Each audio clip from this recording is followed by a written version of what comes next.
Líder Visa presenta.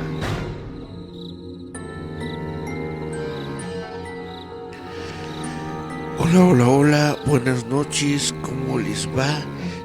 Yo soy Eric Contreras Ayala, de nueva cuenta, una noche más de las 31 noches de Halloween. Nos encontramos justamente platicando durante 31 noches sobre monstruos famosos de la literatura, del arte, del cine, del folclore, etcétera, etcétera.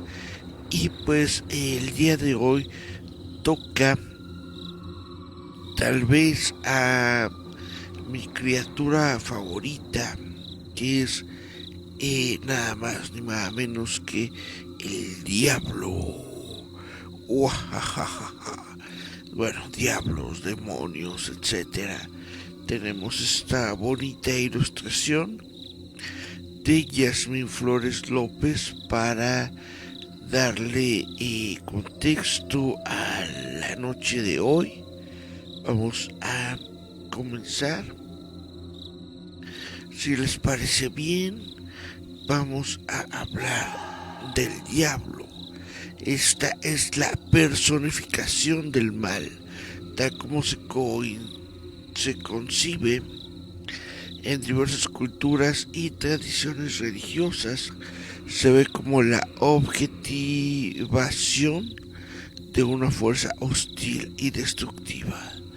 La historia de este concepto se enlaza con la teología, la mitología, la psicología, el arte y la literatura, pero desarrollándose de forma independiente dentro de cada una de las tradiciones. Históricamente, en muchos contextos y culturas se le da nombres diferentes como Satanás, Lucifer, Beelzebú, Mefistófeles, Luzbel o Baphomet. Se les da también diferentes atributos y representaciones. La definición de lo que es un diablo está directamente relacionada con cada cultura.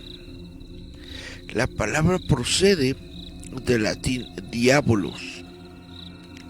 Esta a su vez fue tomada del griego diabolos, que significa calumniador.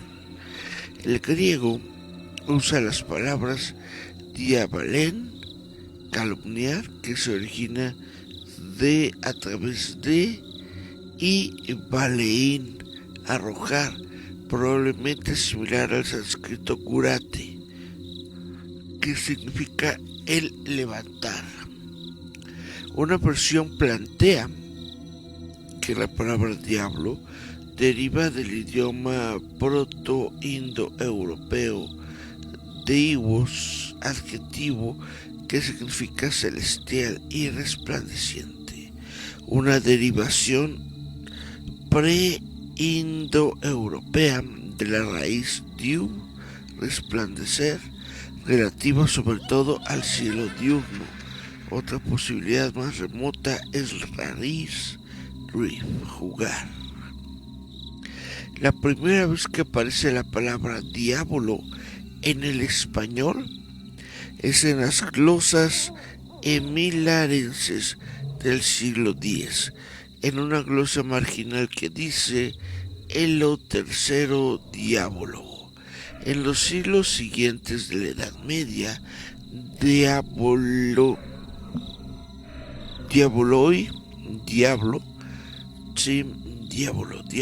tiene un uso más extendido que su sonido demonio, aunque lo usa Gonzalo de Berceo con el significado de geniecillo o espíritu travieso o divinidad inferior.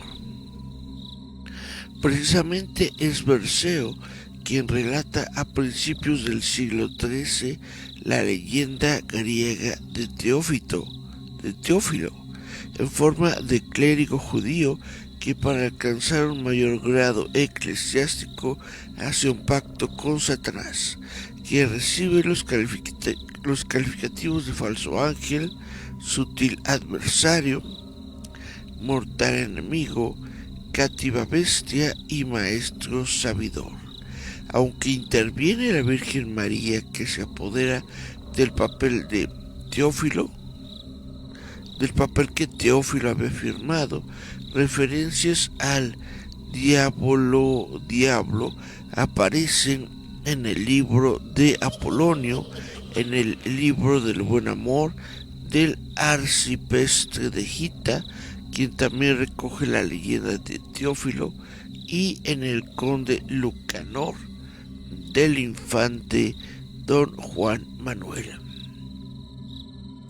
Los nombres más comunes o conocidos con el que se nombra al diablo en la Biblia son Lucifer, Satanás, Belal, Samael, que significa antigua serpiente, gran dragón, el dios negro, el dios de este siglo y el padre de la mentira. En la República Dominicana y el resto de América Latina se ha adoptado algunos sinónimos como son diale, diantre, dianche o mandinga. En México este personaje es conocido popularmente como Chamuco. Es quien crea y dirige a la bestia, la estructura de poder imperial. El número del diablo, considerado la marca de la bestia, es el 666 y para otros es el 616, 616.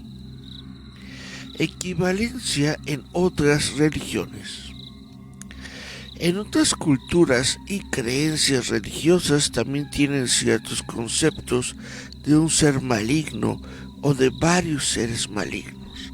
A diferencia del cristianismo, el judaísmo y el islam, de que el diablo es conocido como un ángel caído o un demonio, en otras culturas era conocido como dioses del mal, expulsados del cielo.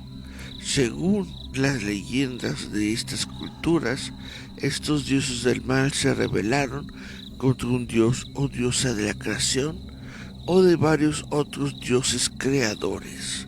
Caso coincidente, como sucede en los relatos bíblicos. Por ejemplo, en el budismo se le conoce como Mara, quien intentó evitar que el Buda Siddhartha Gautama alcanzara la iluminación y destruyera el ego.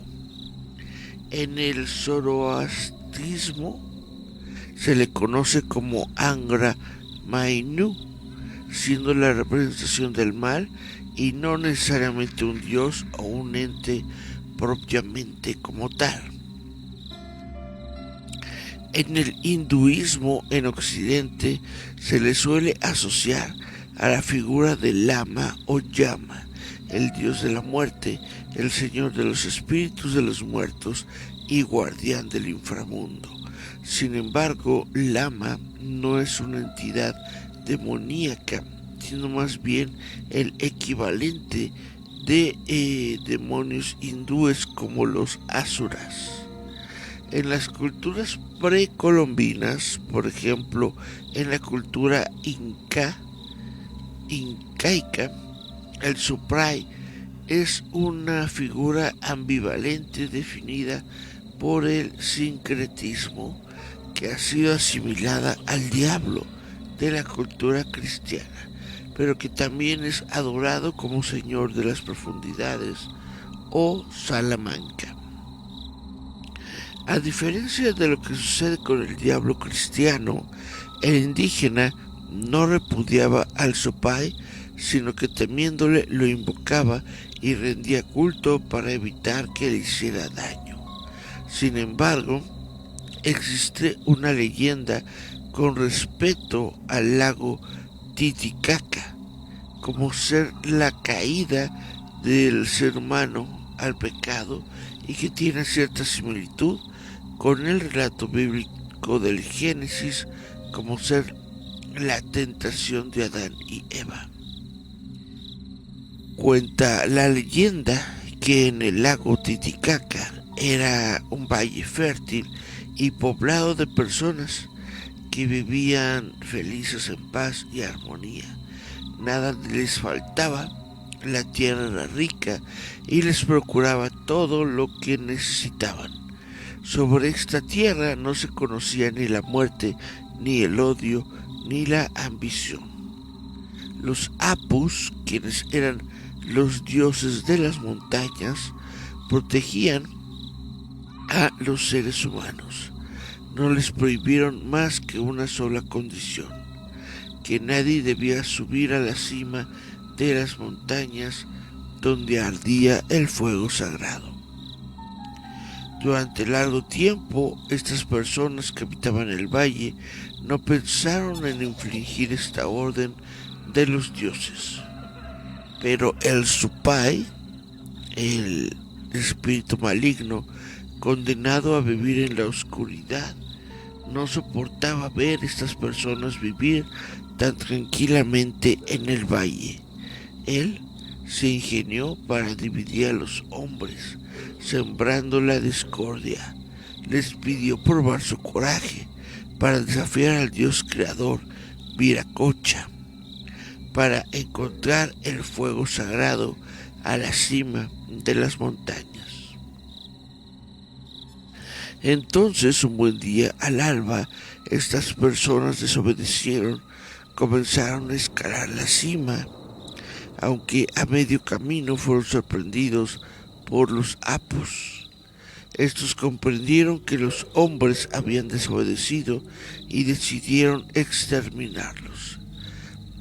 Miles de pumas salieron de las cavernas y se devoraron a esas personas que suplicaban al Supai por ayuda, pero éste permanecía insensible a las súplicas.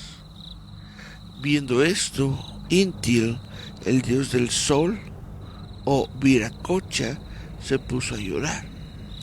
Sus lágrimas eran tan abundantes hasta formar un diluvio, y que en 40 días inundaron el valle. Solo un hombre y una mujer llegaron a salvarse sobre una barca de junco. Cuando el sol brilló de nuevo, el hombre y la mujer no creían ver ante sus ojos. Bajo el cielo azul y puro estaban en medio de un lago inmenso. En medio de estas aguas flotaban y los pumas que estaban ahogados y transformados en estatuas de piedra. En las culturas andinas, como en los departamentos de Ouro y Potosí en Bolivia, los mineros lo conocen como el tío de la mina.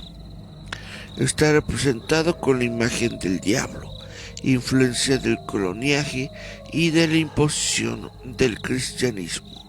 Según sus creencias, es el guardián de las minas y su imagen es venerado por los mineros con ofrendas similares a los santos, aunque nada que ver con rituales satánicos. Según la fe de los mineros, hasta el tío es para que no les falte las riquezas. La Chicua, en la llanura amazónica del Perú, según la mitología amazónica, es considerado como un maligno diablo enviado por algún brujo malero o uno de estos brujos que busca vengarse de alguien. Cuando canta cerca de una casa, la gente se pregunta a quién habrá venido a buscar ese maldito pájaro. En la cultura maya destacan los Ayahuap o los señores del inframundo, los que gobiernan el Xibalba, conocido como el inframundo, principalmente por la descripción de que él hace el Popol Vuh, cuya traducción sería el libro del consejo, o libro de la comunidad, que fue descubierto en época posterior a la conquista española en el siglo XVIII, traducido al latín por Fray Francisco Jiménez desde una perspectiva católica. De ahí que se refiere al Xibalba con mucha semejanza al infierno cristiano.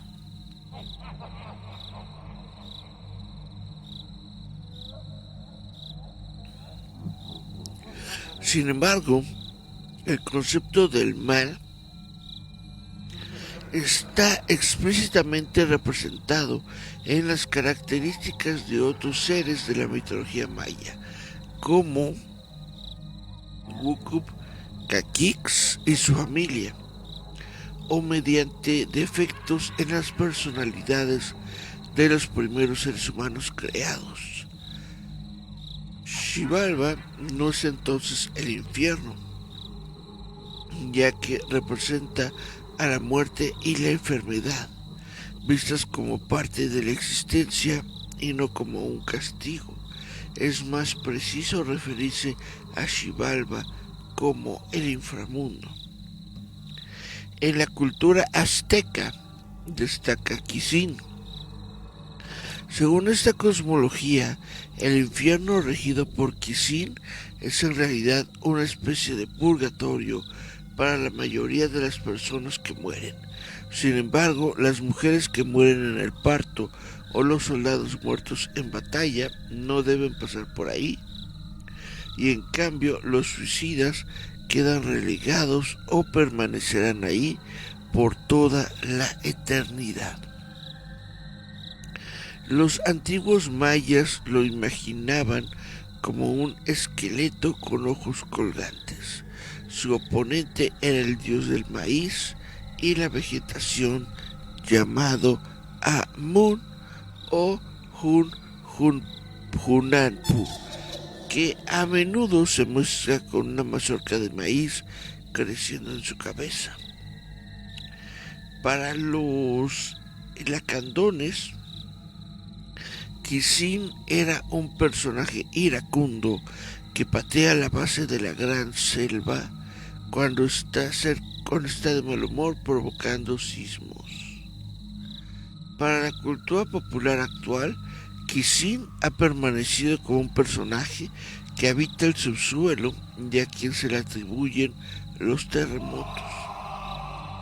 Los guanches, que son antiguos aborígenes de la isla de Tenerife de Canarias, España, destacaban a Guayota o Guayota, a la principal entidad maligna de su mitología según los primeros historiadores del Canarias.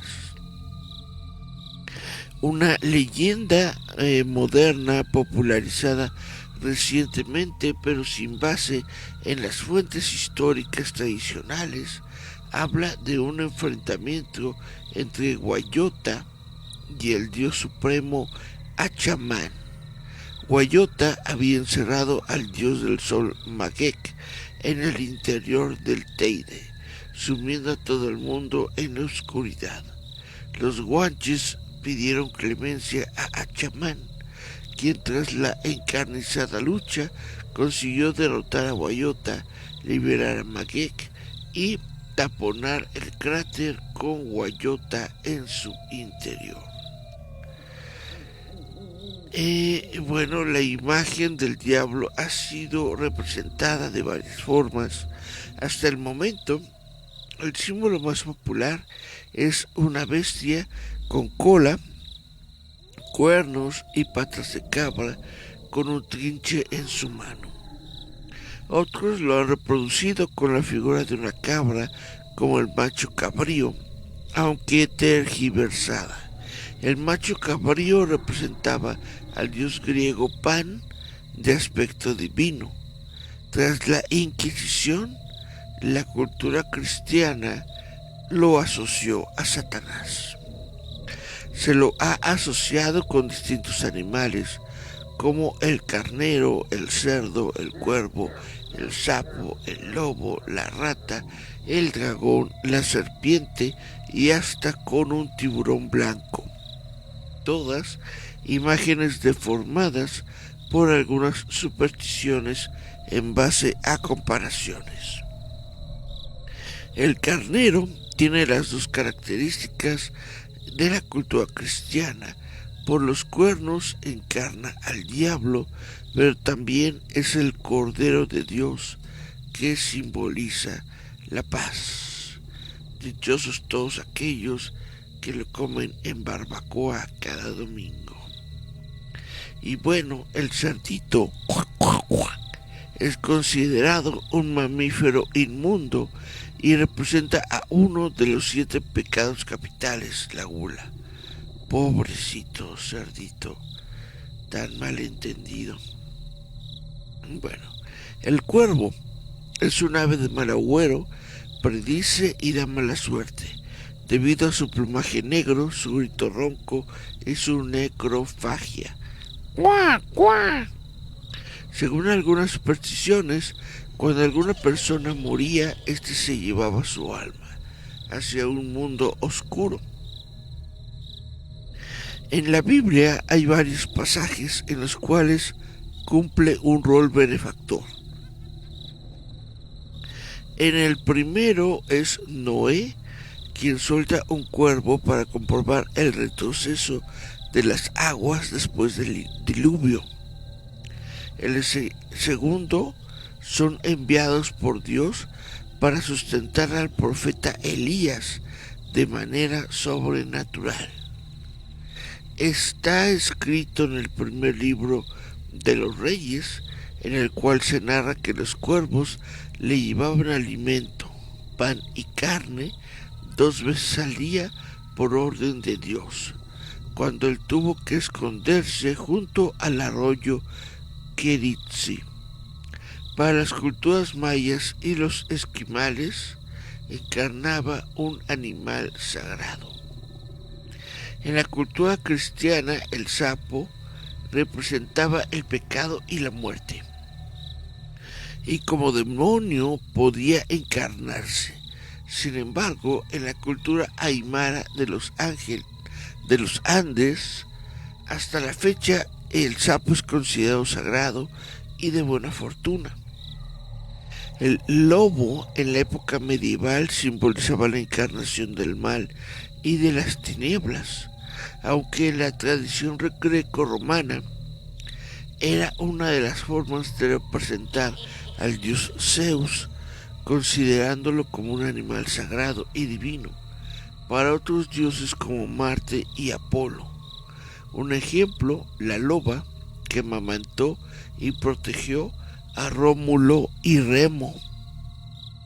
El caso del mono fue asociado por los bajos instintos, la sensualidad y los vicios, en contraste con la cultura india, en donde era uno de los avatares del famoso dios Shiva de carácter sagrado. O sea, básicamente cada cultura representa a los animales como les da la gana, les da la representación que ellos quieren. A partir de la Edad Media comenzó la creencia de que el diablo se encarnaba en un gato negro. Era la mascota preferida por las brujas, por lo cual representaba a la brujería. Al día de hoy existe la superstición de que si a alguien se le cruza un gato negro en el camino, tendrá un día de mala suerte. En una de las pinturas, la diosa Bastet es representada con una cabeza de gato negro. Sin embargo, este felino no siempre representó al mal.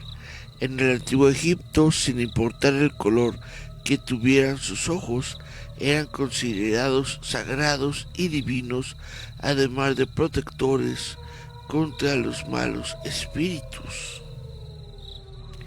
El perro de raza Rottweiler, originario de Alemania, encarnaba al diablo por su color negro y amarillo. Luego, durante la Edad Media, era asesinado por este motivo. Se hicieron populares en 1976 con la película de terror La Profecía, porque este tipo de perros eran compañeros fieles del anticristo. La Iglesia Católica declaró a San Roque el santo patrón de todos los perros sin distinción de raza. En los sueños, la rata significa la cara de los demonios o la brujería. Por el contrario, en la India es considerado como un animal sagrado que representa el vehículo del dios Ganesh. Y pues hay que ver cuál tipo de rata, porque luego hay ratitas muy bonitas, ¿no? Como los leroncitos, los hámsters. Los cristianos heredaron la idea hebrea del dragón. Aparece en el Apocalipsis del apóstol Juan y en otras tradiciones. A partir del medioevo, en el arte representa el pecado, y cuando aparece bajo los pies de los santos y mártires, manifiesta el triunfo de la fe y los reinos cristianos por sobre el diablo. La leyenda de San Jorge y el dragón muestra claramente este significado. En el simbolismo medieval, la idea de lucha contra los dragones sirvió para fortalecer la motivación de los reinos cristianos. Representaban la apostasia, la herejía y la traición, pero también la cólera, la envidia, y presagiaban grandes calamidades. Varias veces significaban la decadencia y la opresión, aunque sirvieron también como símbolos para la independencia, el liderazgo y la fuerza. Según se puede apreciar en algunas pinturas, la representación del arcángel San Miguel peleando con el dragón. Para algunas tribus antiguas de Europa y del lejano oriente, el dragón era y es considerado un animal sagrado de aspecto divino y guardián de los tesoros. Incluso está asociado a la sabiduría y a la fortuna. La serpiente está inspirada en el Génesis, que es el primer libro de la Biblia. Ahí representa el pecado, la tentación y la mentira, basado en la tentación de Adán y Eva. Se ha pintado la imagen de la Virgen María pisando una serpiente. Dentro de la cultura judeo-cristiana también hay ciertas contradicciones. La serpiente ha sido asociada con el bastón de Moisés, de aspecto sagrado y milagroso. En el lejano oriente, la serpiente es signo de sabiduría y energía. Es un animal sagrado, divino y protector contra las energías negativas.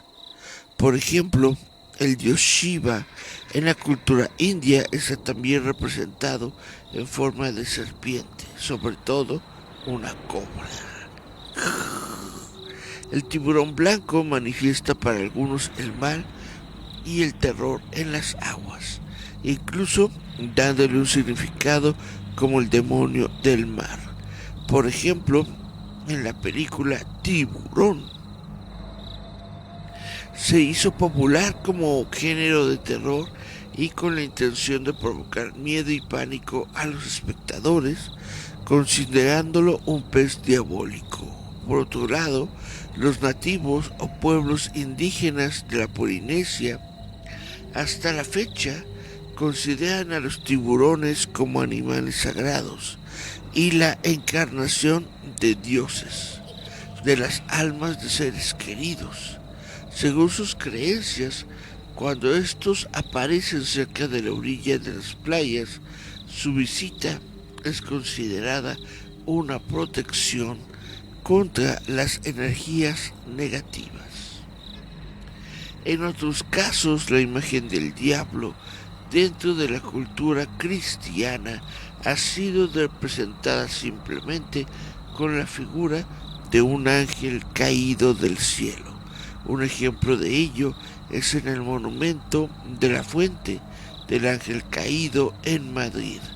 También es reproducido simplemente como un hombre con diferentes rasgos físicos y una actitud psicológica cruel o malvada. Chun chun chun chun. Miriam nos dice: hola, hola Miriam, ¿cómo te va? Espero que te encuentres muy bien.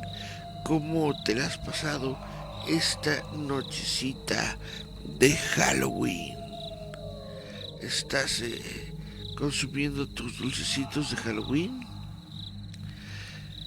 Dice, bueno, el diablo en diferentes religiones. En el judaísmo, por ejemplo. En el judaísmo no hay un concepto claro acerca de la personificación de este individuo, a diferencia de religiones como el cristianismo o el islamismo.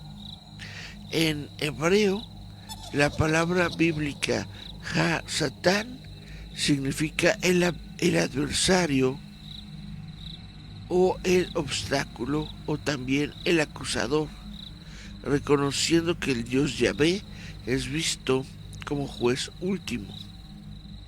El concepto del diablo se toma directamente del libro de Job. En este relato, Ha-Satán no es un nombre propio, sino el título de un ángel subordinado a Yahvé. Él es el fiscal jefe de la corte divina. En el judaísmo, Ha-Satán no hace el mal, le indica a Yahvé las malas inclinaciones y acciones de la humanidad. En esencia, Ha-Satán no tiene poder, mientras que los humanos no hagan cosas malas, y Dios no le dé permiso. El libro de Job cuenta que después de que Yahvé señala la piedad de Job, Ha-Satán le pide autorización para probar la fe de Job. Job, siendo un hombre justo, es afligido con la pérdida de su familia, de sus propiedades y más tarde de su salud. Mas él sigue siendo fiel a Yahvé. Como conclusión de este libro, Dios aparece como un torbellino, explicándole a los presentes que la justicia divina es inescrutable. En el epílogo, las posesiones de Job le son restauradas y él obtiene una segunda familia para representar a la primera que murió. En la Torá, este perseguidor es mencionado varias veces. Un momento importante se presenta en el incidente del becerro de oro. El perseguidor es el responsable por la inclinación al mal, Yetzer Hará, de todos los hombres. En la Torá, él es el responsable de que los hebreos construyeran un ídolo, que es el becerro de oro, mientras Moisés estaba en la cima del monte Sinaí recibiendo la Torá de parte de Yahvé. En el libro de las Crónicas, el perseguido incita a David a hacer un censo ilegítimo. De hecho, los libros de Isaías, Job, Eclesiastes y Deuteronomio tienen paisajes en los que el Dios Yahvé es mostrado como el creador del bien y del mal en el mundo. Bueno, tal vez yo creo la figura más importante, más ilustrativa que tenemos nosotros, al menos aquí en México, de forma general, es el diablo del cristianismo. ya que según el cristianismo, el diablo es conocido también como Lucifernando o Luzbel. Es un ser preternatural, maligno y tentador de los hombres, un demonio. En el Nuevo Testamento se le identifica con el Satán hebreo del libro de Job, con el diablo del Evangelio de Mateo, con la serpiente del Génesis y con el gran dragón del Apocalipsis. O sea, todos son ni más ni menos que el mismo Chan Chan Chan, Katikabum, Katikabum, ¿no? ¿Cómo se llama? Usas disfraces, quieres ser humano, pero no eres hombre, eres Kikiribú. Es como el Kikiribú. Él es todos los personajes malos de la Biblia. Es Lucifercito.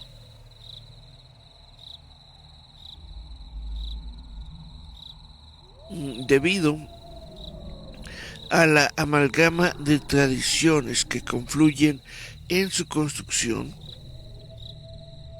su significado doctrinal es un tanto confuso. En el libro de Job, el diablo forma parte de los hijos de Dios, expresión que proviene de la mitología cananea de Ugarit.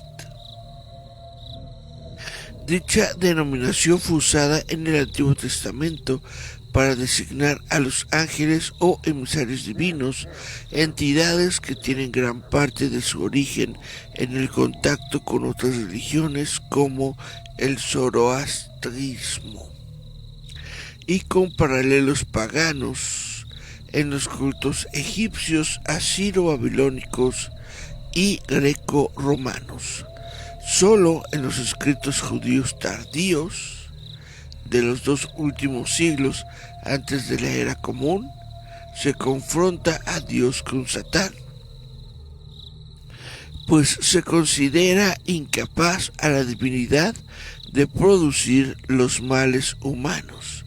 En este sentido, la teología liberal Uta Ranke Heinemann considera esta creencia en el diablo como causante del mal, una superstición, aunque cumpliría una función. El hombre ha inventado al diablo para exculparse él. La doctrina cristiana sostiene que Dios es la fuente y el Señor de todas las cosas, mientras que Satán es una criatura, un ángel caído sometido a Dios y no puede actuar si no es con permiso de Dios. Ahí está, chavos. No sé por qué le tienen tanto miedo, no sé por qué le tienen tanta envidia, no sé por qué le tienen tanta cosa al diablo, a Lucifer, al Satanás. Sí, se supone que según la Biblia un ángel es un ángel caído que no puede actuar si no es con permiso de Dios. El diablo no puede hacer absolutamente nada sin permiso de Dios. Entonces, ¿por qué le tienen miedo? ¿Creen acaso que su Dios va a decir: ándale, mijo, ve y hazle el mal a fulanito, ve y hazle el mal a sutanita, te doy permiso de que le eches el ojo a penganito? Pues no sí. En fin, bahaísmo. En la fe Bahá'í no se cree que exista una entidad sobrehumana malévola como un diablo o Satanás. Sin embargo, estos términos aparecen en los escritos sagrados bahá'ís, donde se utilizan como metáforas de la naturaleza interior del hombre. Se considera que los seres humanos tienen libre albedrío y por lo tanto pueden volverse hacia Dios y desarrollar cualidades espirituales alejadas de Dios y sumergirse en los deseos egocéntricos. Los individuos que siguen las tentaciones del ego y no desarrollan virtudes espirituales a menudo se describen con la palabra satánicos. Los escritos bahá'ís también afirman que el diablo es una metáfora del yo insistente o yo inferior, que es una inclinación egoísta dentro de cada individuo. Aquellos que siguen su naturaleza interior también son descritos como seguidores del maligno. En el zoroastrismo, Angra Mainyu, también Ahriman o Ahriman, cuyo nombre significa espíritu atormentador, es el jefe de todo el mal.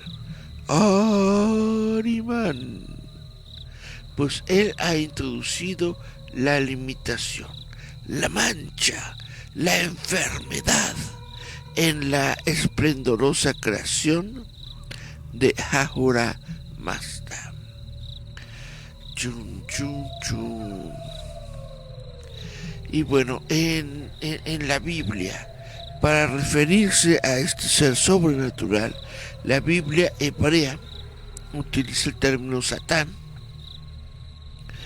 como fiscal en un juicio y derivado de aquí adversario, con el cual remite al acusador de los hombres ante Dios y aquel que incita el mal. Con esta acepción aparece, por ejemplo, en Job. En el siglo III a.C., con la redacción de la Biblia de los 70, los traductores griegos del Antiguo Testamento sustituyeron al hebreo Satán por el griego diabolos, que significaba acusador o calumniador, sustantivo que proviene del verbo diabalen, calumniar, difamar. Este a su vez da las raíces del día a través y valen, arrojar, es decir, el que fue arrojado del día. En el Nuevo Testamento se explica el origen del diablo como uno de los ángeles de Yahvé, que se hizo malvado. Se infiere que es una criatura espiritual de la familia angélica de Yahvé, según manuscritos antiguos como la Biblia Vulgata latina de San Jerónimo. El nombre de él en el cielo era Luzbel, y se le cambió el nombre a Satán por estar en contra de Dios, a causa del deseo por la adoración que todas las criaturas inteligentes rendían al Creador. Chun, chun, chun. El texto de Isaías parece referirse a esta historia. El último versículo de este texto muestra que este relato se aplica a un hombre, aunque indirectamente está dirigido a Satanás. El relato habla de su ambición por llegar más allá de las estrellas de Dios. En la Biblia se suele referir como estrellas a los reyes de Israel y posteriormente de Jerusalén, del linaje de David, que es descendiente de Jacob. Otro texto habla sobre este tema y se encuentra en Ezequiel 28 del 12 al 19, en donde se profesa una advertencia sobre el rey de Tiro, que describe muy bien el origen del diablo o Lucifer, portador de la luz. También habla que en un momento determinado de la historia, para siempre dejará de ser, dando a entender la victoria de Yahvé sobre el diablo.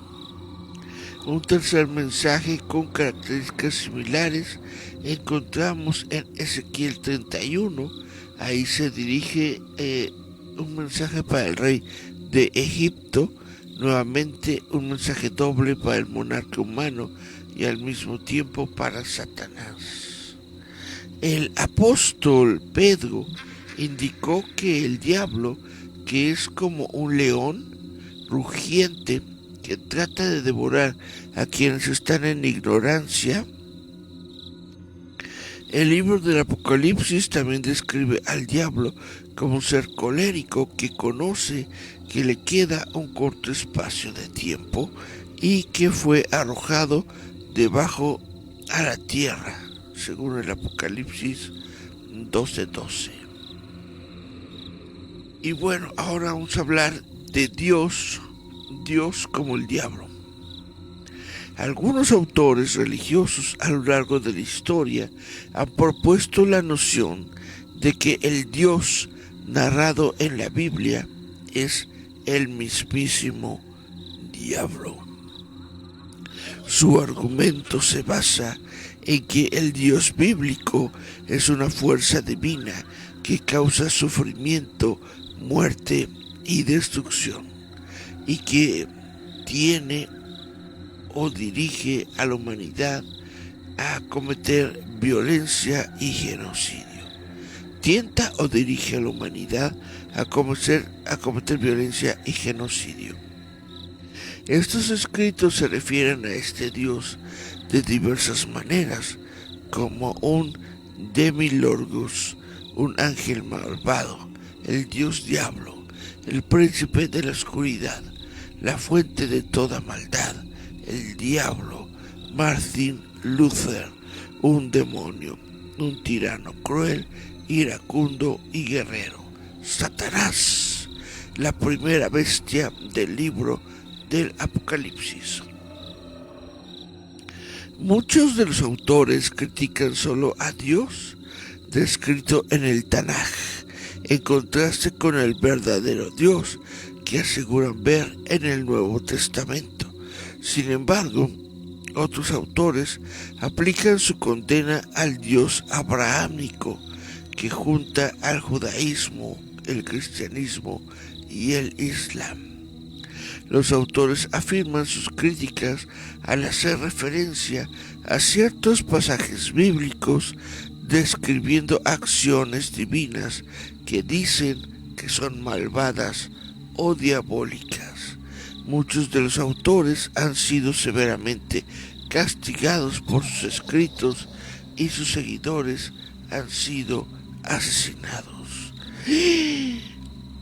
El filósofo anglo-estadounidense del siglo XVIII, Thomas Paine, escribió en La Era de la Razón que cada vez que leemos las historias obscenas, la corrupción voluptuosa, las ejecuciones crueles y tortuosas, la venganza implacable, con lo que más de la mitad de la Biblia está llena, sería más consistente que la llamáramos la palabra de un demonio antes que la palabra de Dios. Vamos a ver si nos quedan mensajitos. Chan, chan, chan, chan. Dice Miriam, ahí van los dulces. Uy, y nos manda dulcecitos.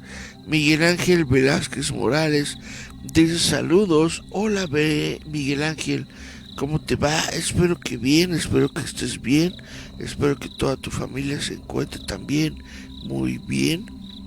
Dice Cari Santiago, nochecitas frías. Si está haciendo frijol.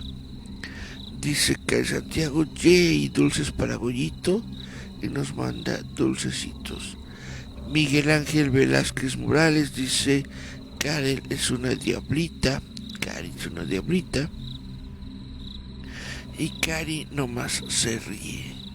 Le damos obviamente nuestras felicitaciones a Cari Santiago, que es su cumpleaños.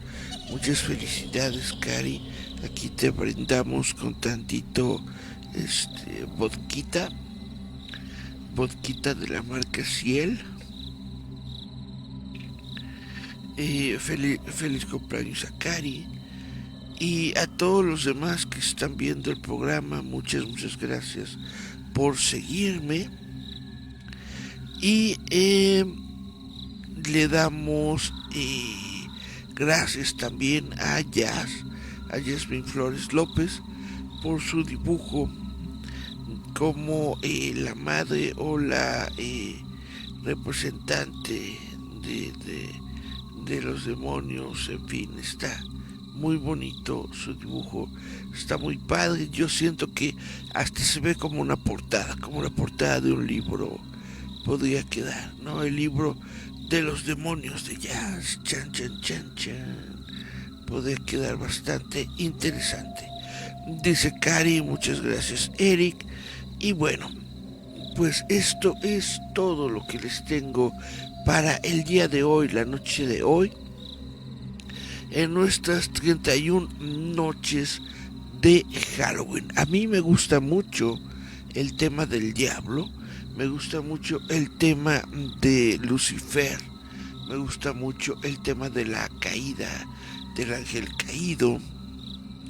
Es algo que me llama mucho la atención, justamente pues porque me da mucha risa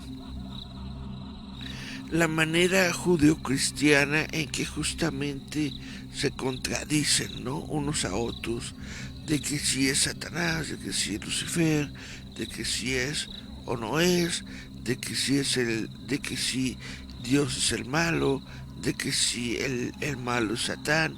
Pero entonces, si se supone que Satán no puede hacer nada sin que se lo diga Dios, entonces el malo sigue siendo Dios, ¿no? O como les dije, ¿para qué tenerle miedo a Satán? Si Satán no puede hacer nada sin que se lo dicte Dios. En fin, es un tema muy interesante, es un tema que a mí me gusta mucho pues las cabritas, porque de ellas se hace buena barbacoa.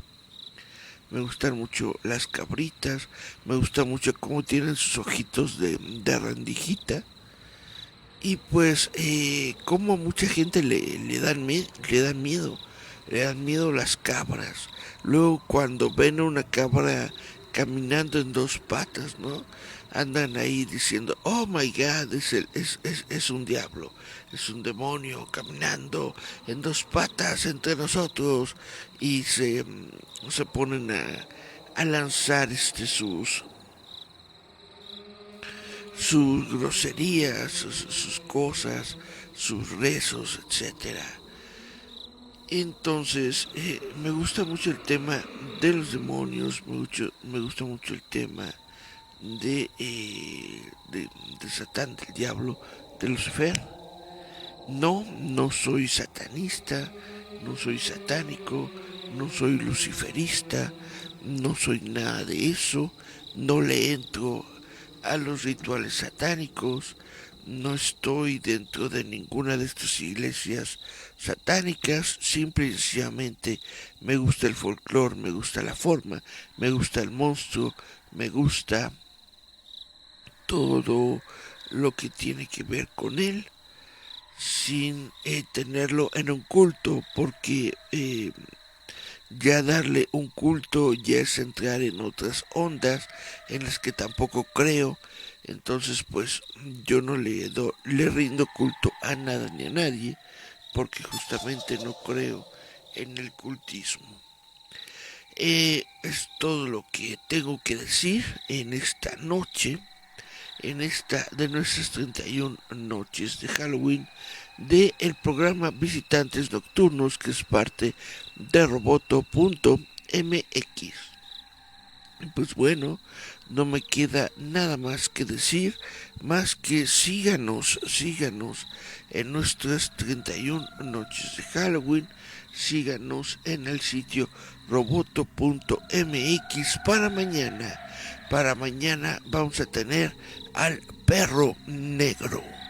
Hay muchas historias, muchas leyendas que le atribuyen a los perros negros un sentimiento, una sensación como si fueran monstruos, aunque pues en realidad el perro negro ha sido siempre eterno guardián de la humanidad, de nosotros como seres humanos, de nuestros antepasados, ¿no?